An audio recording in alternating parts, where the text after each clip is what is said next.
everything changes.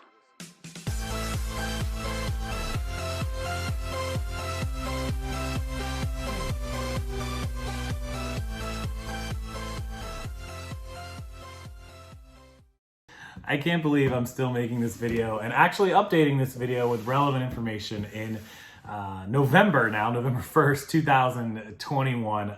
Flat rate boxes from the USPS. You guys know exactly what they are. The small, medium, large flat rate boxes, mailing boxes, flat rates only.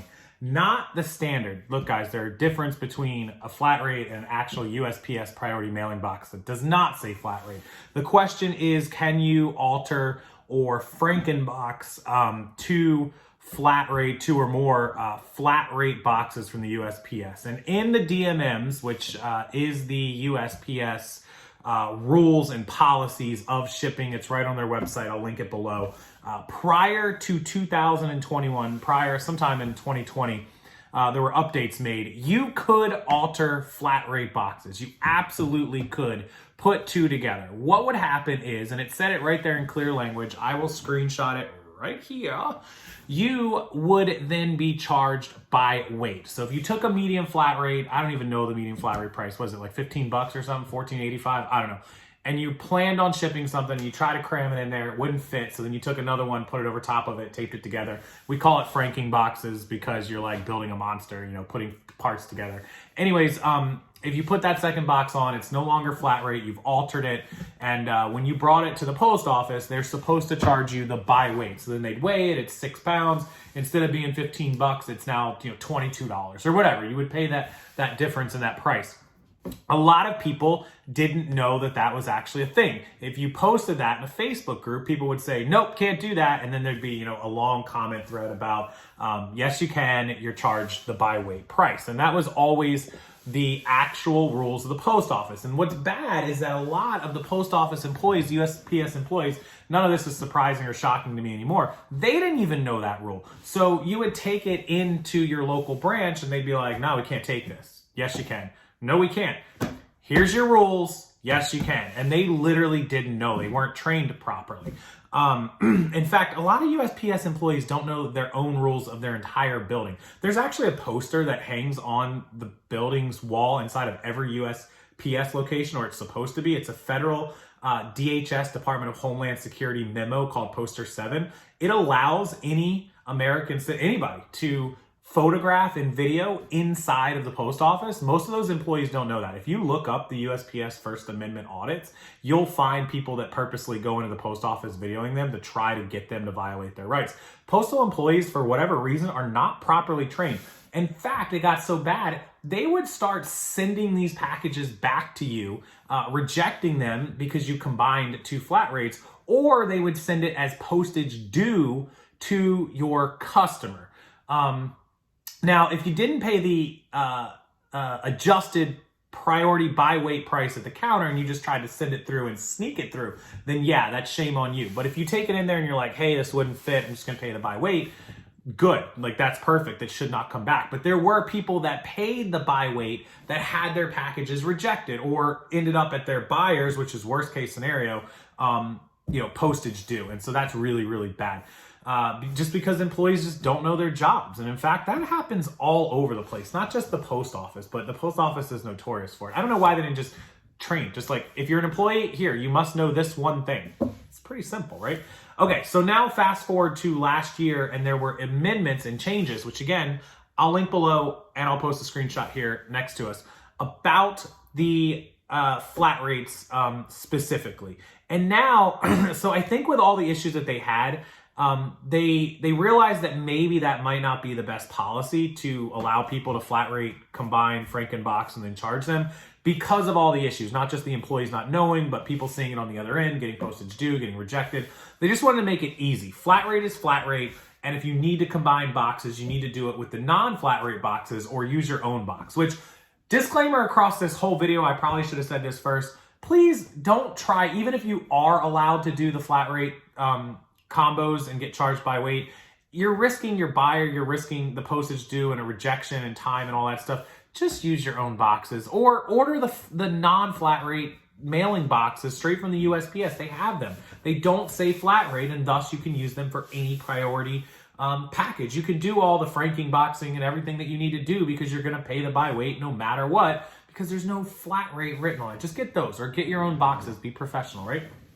So that's my disclaimer. I don't ever combine flat rate boxes, not because I can't or because I couldn't, simply because I just don't want to deal with the ding-dongs at the post office who might reject it and hurt my customer and my customer service. So even though I can, I'll pick my battles elsewhere, but by their own rules, you were allowed to do that. So now with the edit, which again, you should be seeing a screenshot on the video and it's linked below, you are not supposed, you're only supposed to use flat rates. The language is so bad on this. You're only supposed to use flat rates for the actual flat rate purpose. And let me read this to you word for word. And this will kind of sum up the entire post office experience and why they really, really suck at a lot of stuff. They just suck at a lot of stuff. And if they could just get it together, that'd be great. But we're all lured in by that first class price, right? Like $3.50. You can't ship anywhere else for $3.50. Anyways, let me read you the exact language. I'll pull it up on the iPad and then you can tell me how bad this is. Okay, and so this one is dated May 4th, 2020, effective May 4th, 2020. You can see it right up in there. I think there's actually been some more update revisions to it. It should show in here. But anyways, in various sections to clarify the standards related to the use of USPS produced flat rate containers and to ensure that the clarified standards are consistent throughout the DMM. The DMM is just the list of policies and procedures from the USPS. And so as you scroll down, it says 1.4 flat rate packaging. Customers must only use USPS produced flat rate envelopes at the flat rate envelope price. That's kind of always been the thing, right? Flat rate packaging. This is for boxes, not envelopes.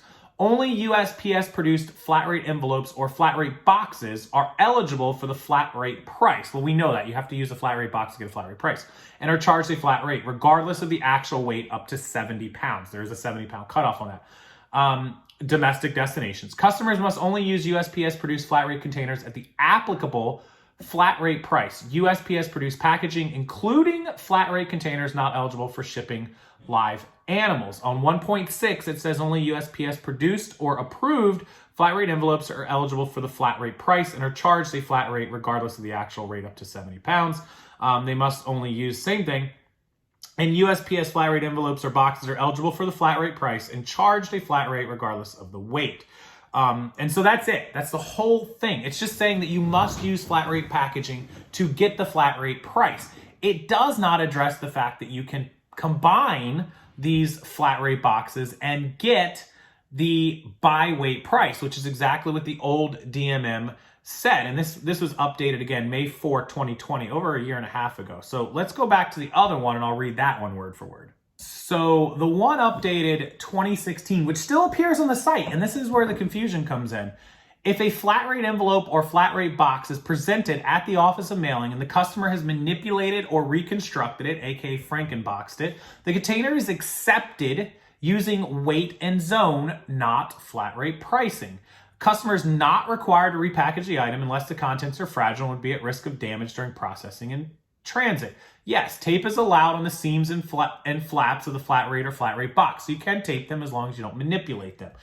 The minute that you manipulate them, then you're going to get charged the by weight. So if you read this, this is actually classified as 2016. However, it is still, as of today, I am directly on the USPS website, and this does say 2016, but it is still in the DMM notice, proper use of flat rate containers. It's still there. So the new update is saying you can only use flat rate packaging for flat rate prices. Well, we know that if you have a flat rate box and you want a flat rate price, you have to use that flat rate box. You can't use any old thing.